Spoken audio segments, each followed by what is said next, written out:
Benito Mussolini's rise to power in Italy is a complex and multifaceted historical process that unfolded during the early 20th century. Mussolini, a former socialist and journalist, emerged as the leader of the National Fascist Party and played a pivotal role in the establishment of the fascist regime in Italy. Italy's participation in World War I led to economic hardships and discontent among the population. Social unrest and disillusionment with the political establishment created an environment conducive to radical ideologies. In 1919, Mussolini founded the National Fascist Party, drawing support from disillusioned war veterans, nationalists, and anti-communists. The party's platform combined elements of nationalism, anti-socialism, and authoritarianism.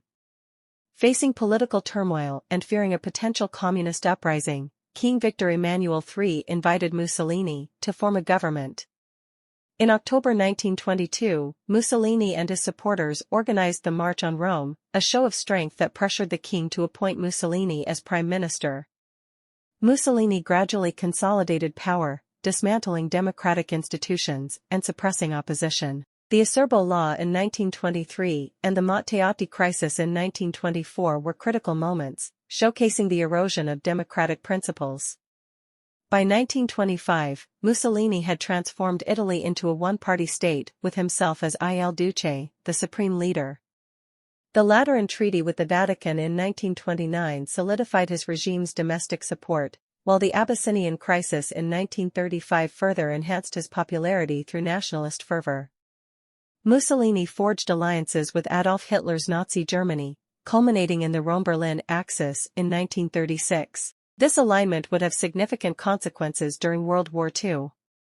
Italy's invasion of Ethiopia in 1935 and its entry into World War II on the side of the Axis powers marked the peak of Mussolini's influence. However, military defeats and internal discontent led to his downfall. Mussolini's regime crumbled in 1943 as Allied forces advanced in Italy. He was arrested but was later rescued by German forces. Mussolini's attempt to establish the Italian Social Republic failed, and in April 1945, he was captured by Italian partisans. Mussolini and his mistress, Clara Petacci, were executed, and their bodies were displayed in Milan. Mussolini's rise and fall represent a complex interplay of political maneuvering, social upheaval, and international alliances, shaping Italy's trajectory during a tumultuous period in history.